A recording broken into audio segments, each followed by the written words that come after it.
Hello, hello. How are you? So I am recording this in Sedona. I have made my move. I am all moved in. Of course, there's so much more to be done in the house, putting things exactly where I want them, figuring out all those fun things. But I am here and I am so excited that I made this move. It is without a doubt the move that I needed to make. And it was one that I've talked a bit about on this podcast and the thought processes that I have had around it. And really, it is the thought process around any big dream and where I put my attention and how I focused my energy and my time is how I moved forward to create what I wanted in my life. And really, what we're talking about today is all about that. It's about clearing space to focus your attention in a way that allows you to have more of what you want, more of the life you want, more of the energy you want, more of the time, all of the things that you want in your life are on the other side of the mind management issues. And that is something that I have been working on for years. And why I'm so attracted to coaching is because it really allows me to manage my mind in a way that effectively allows me to have my dreams, the life of my dreams. So today we're going to talk about this in terms of how to stop feeling annoyed. And you might be thinking, isn't feeling annoyed a natural part of life? Why is feeling annoyed a problem? Now, if you have a momentary feeling of annoyance, that's to be expected. We're human. What the problem is that most people spend a large amount of their time and mind power in annoyance, irritation, and frustration. And this is stealing their capacity to build their dreams, to focus their attention, to have peace and happiness, to create deeper connection with themselves and their families. And it's because of these annoyances that they allow to run rampant in their mind. I will tell you, I spend a good amount of time coaching lawyers on all of the things that create feelings of annoyance, frustration, and irritation because it's a massive time and energy drain. It will prevent you from having the life of your dreams, period. So you might feel irritated that the people around you are making too much noise, that your clients don't do what you tell them to do, that a witness doesn't behave the way you want them to. Maybe you feel frustrated with yourself that you didn't get your billing done or you didn't do the things that you said you were going to do on your calendar. Yeah, that's right. We can feel annoyed with ourselves too. And if you've ever noticed this, if you've ever really paid attention, when you're feeling annoyed, you get a little snippy with the people around you. Maybe you raise your voice. Maybe you're not so nice to yourself. Think about the same problem over and over and over again until you begin annoying yourself even more. You complain to coworkers, friends, family, or anyone who will listen about what's annoying you. You try to control people and situations, and it feels heavy and like you're trying to lift a heavy weight to do it. And you're being snippy with people who are simply doing the best that they can where they are in their life. So the solution to feeling annoyed is not changing all the people and circumstances on the exterior. If that were possible, everyone on this planet would be living life on someone else's terms because only if other people behave the way we want them to, and only if the world conforms to our rules about what's right and what's wrong and how they should behave and how they shouldn't behave, could we possibly be happy. Well, how can we do that? We definitely can't be at peace doing that because no one is going to behave the way that we want them to. The world is not going to conform to what we believe should and shouldn't be. And you already know it's impossible to control people or the outside world. So the solution is learning how to create peace in your interior. It's learning how to manage your mind, your reactions. It's learning how to quiet yourself long enough to notice what's happening and change how you respond to what's going on outside of you. Now, you don't have to silence your mind. You don't have to be perfect at this. You just have to do this long enough for you to notice and have it make an impact to ensure that you're not reacting and causing more frustration in your life. The noise on the exterior is just going to continue to get louder, my friend.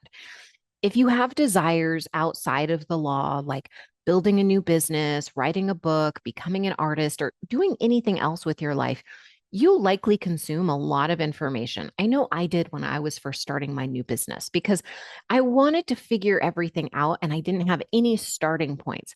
I didn't have anywhere to really go. And so I thought, okay, podcasts, that's a beautiful way. And I listen to podcasts still, but I consume them much less frequently. I do them, I listen to them so that I can take actionable tips from them and then implement that.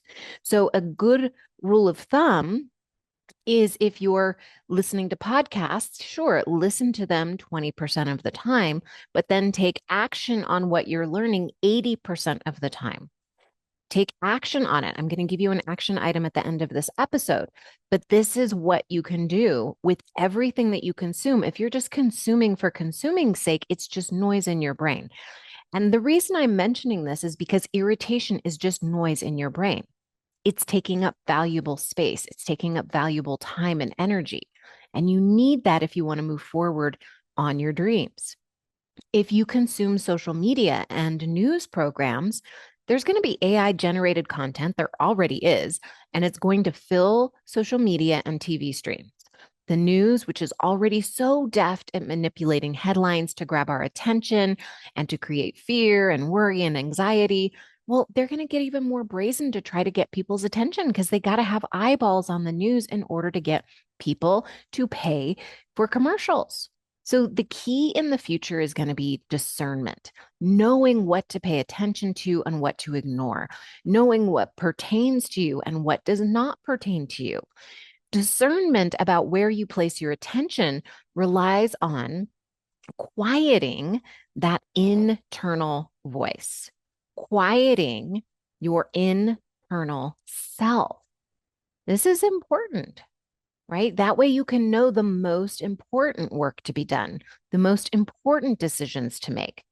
Feeling annoyed and irritated about people and things happening in the world is not going to really improve your internal state of well being, which is the most important thing of all.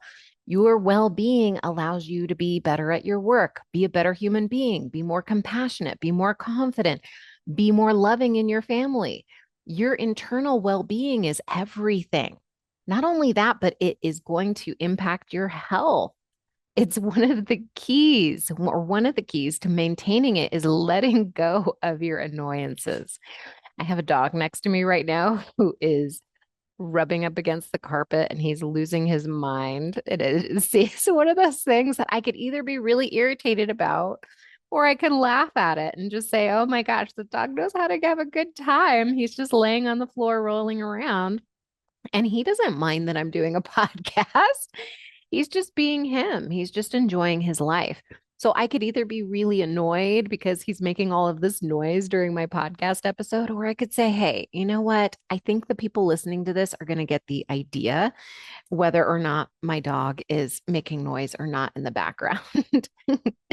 So I do this work constantly, even in this moment while I was recording this podcast, right?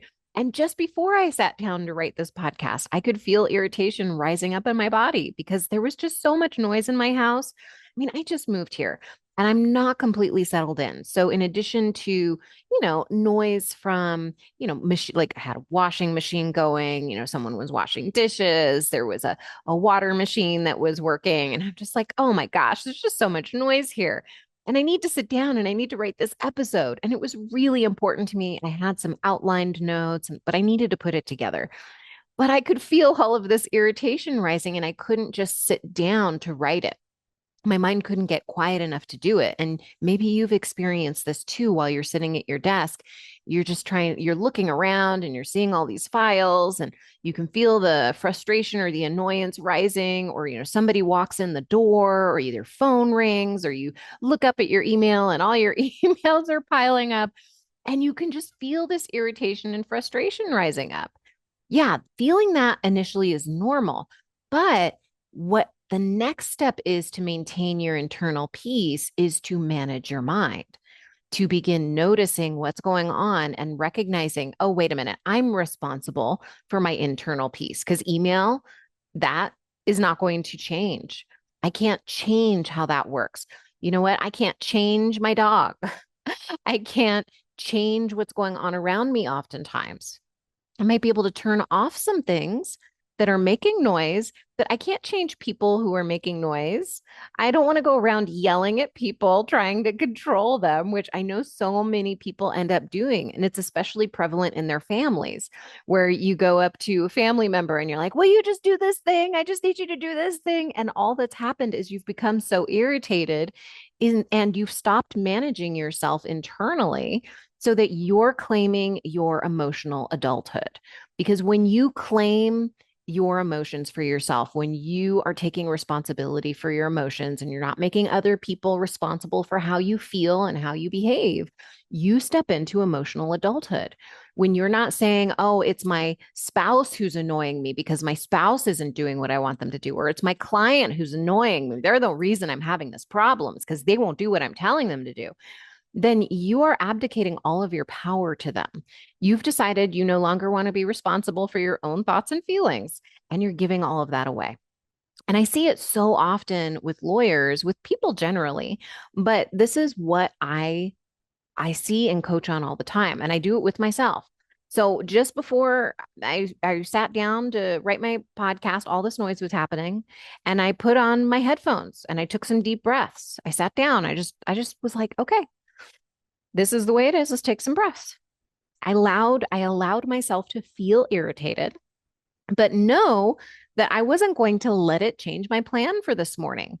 And my plan was I'm going to write and I'm going to record my podcast, period. So notice what I didn't do. I didn't get upset at anyone making noise. I didn't complain to anyone. I didn't vent. I simply allowed myself to be still. I let everything else that was happening around me happen. I let everything outside of myself be as it was. And when I could do that, I could calm myself. When I could calm myself, I could ask myself what I needed to get this episode recorded. And I was thinking about how when I said I put on my headphones, that could be changing the circumstance, making it more quiet externally. Yes. And doing that was about what I did for myself, not about trying to change other people, which is often what feeling annoyed leads us to try to do. I didn't do it from anger. I didn't do it from annoyance. I just thought, okay, well, what do I need? I need some quiet. How do I make that happen? That was me stepping into emotional adulthood instead of letting my brain, my toddler brain, which wants to whine and complain, do all of the things to try to get me to not record my podcast. Because oftentimes we get into irritation and frustration because we're avoiding doing something we don't want to do. And that is just going to make you more irritated and frustrated with yourself after you let it happen, because you're going to look back and say, oh my gosh, I wish I had just done XYZ. So ask yourself in these moments when you're feeling irritation, what do I need? And give it to yourself. Create your own peace, create your own happiness. You can do this. And I want to offer you a practice to do this week. This is a practice. This isn't something you can hear once and absorb. I actually offer that you do this all the time, but I'm giving you this 1 week time period because there's a week between podcasts and it's just a random time frame I'm giving you. So after you're done listening to this episode, I want you to take out a piece of paper and write down all of the people and events and things people do that when you think about them, you feel annoyed or frustrated or irritated or even angry. And I want you to go back and I want you to reread this list.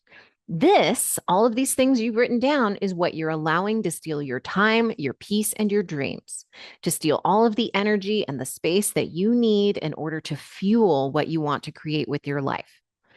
Now, once you have done that, I want you to now write down all the reasons why these annoyances, irritations, or frustrations are a gift. Yes, that's right. I said that, a gift. I'm going to give you an example of this so you're not flying blind here. But all of these things that you just wrote down, they're all gifts. So I did write these lists down when I was feeling especially annoyed with my mom. So I wrote this down. You're going to get a little insight into my mind and how my brain works.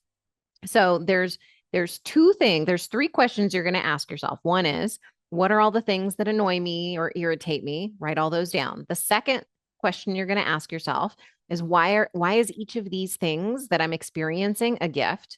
And then the third thing that you're going to do is you're going to ask yourself, what is the most loving way I can approach this situation? So those are the three questions. Now, here are my lists. When I asked myself, what are the things that annoy me about my mom? I just focused on my mom. I wrote down these things. Mom repeats herself, and it's annoying that there's always noise in the house. Are you getting a sense that I like it quiet? I think you might get that insight. I like it quiet, which may explain why I wanted to move into the mountains. So I love it quiet. Another thing that annoys me is that she watches the news. I don't like the news. The news is a bunch of baloney. I do not like spending my time on it. I think it's a big waste of time. I have a lot of opinions about the news. So she watches the news and I just let it be, right? But that's one of the things that kind of gets to me.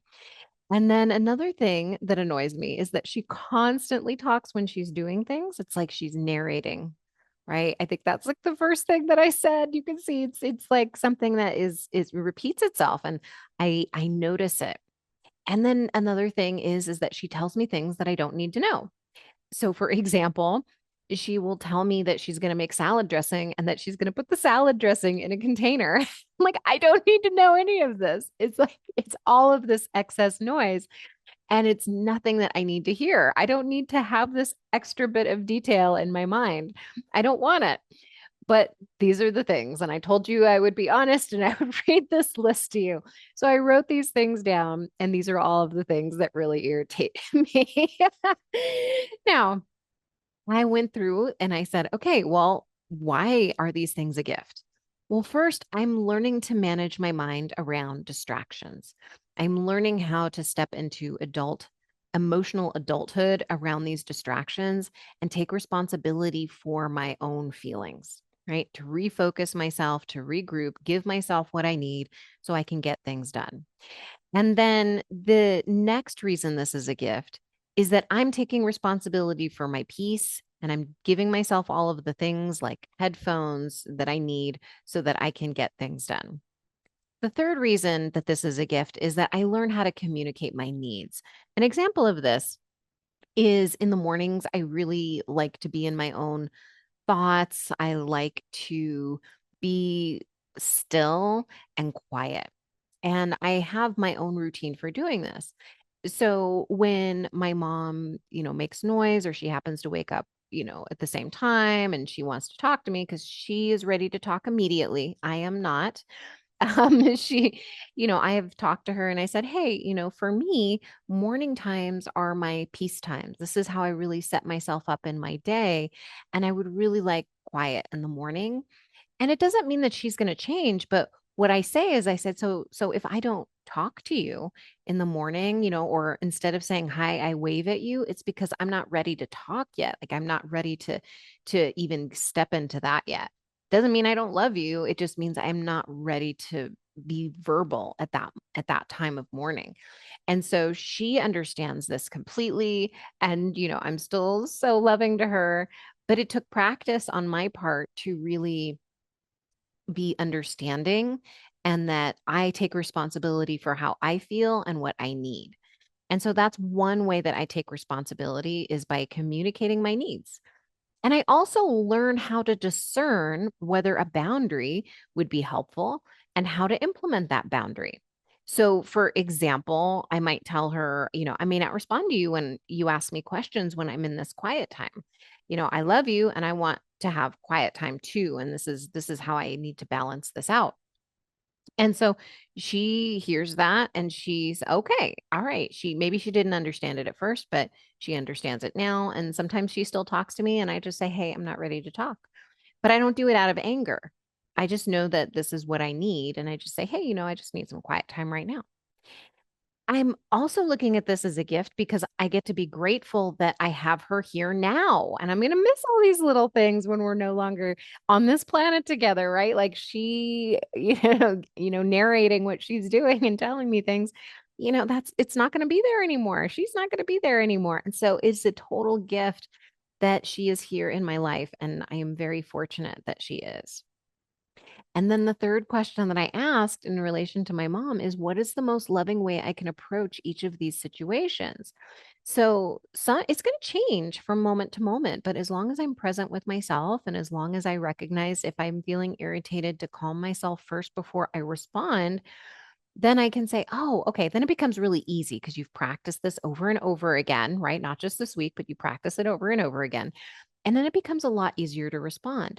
So, for example, if she is telling me something that I don't think is pertains to me, isn't relevant to me, I might just listen because she just wants someone to hear her. And I just listen and I nod and I ask a question maybe and then I move on. I mean, what is it really costing me to listen, in that moment? What is so important that I have to do? Now, if I have an appointment, I can say, "Hey, I can't talk. I have an appointment." But in that moment, if I'm not doing anything, what's the big cost? Right? What's the big cost to me? Or maybe what I do in the most loving way that I can approach that situation is to communicate what I need and let her know when I'm going to be done so that we can talk more then. Or let her know that I may not respond to her if she's talking to me and I have my headphones on because I'm in the middle of working. So you're going to know that you've hit upon a good solution because it's going to feel loving. It won't feel angsty. You won't feel angry. You won't feel resentful. You won't feel any of that. It's going to feel so easy. And when you learn the skill of managing yourself around any feeling, you take complete power over your life.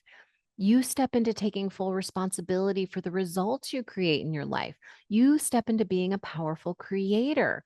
You get to create the happiness and the peace and the calm that you want to create in your life because no one else can create that for you. No one is going to change their lives upside down so that you feel better.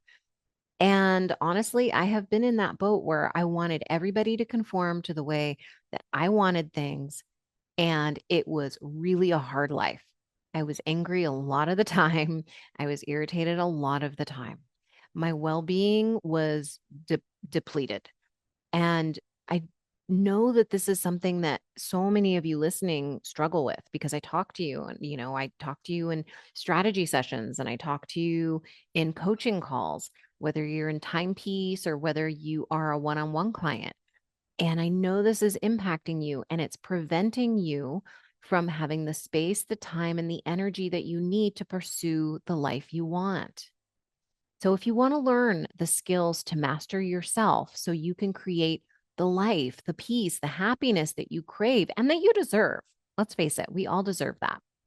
Book a strategy session with me. You can go to dinacataldo.com/strategy session to book a session.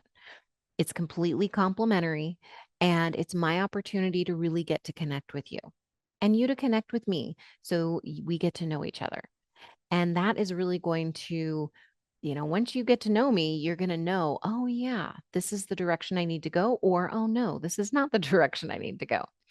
So I'd love to do this work with you and clear up the time, space, and energy you need to build the business, to write the book, to step into the version of yourself you know is who you are meant to become, you know is going to serve a higher purpose. And if you have any questions or any topics you would like to suggest for the podcast, or you would like to just comment on this one, you can message me at dina@dinacataldo.com, or you can DM me at Instagram at dina.cataldo. All right, my friend, I hope you have a fabulous rest of your day, and I will talk to you next week. Bye.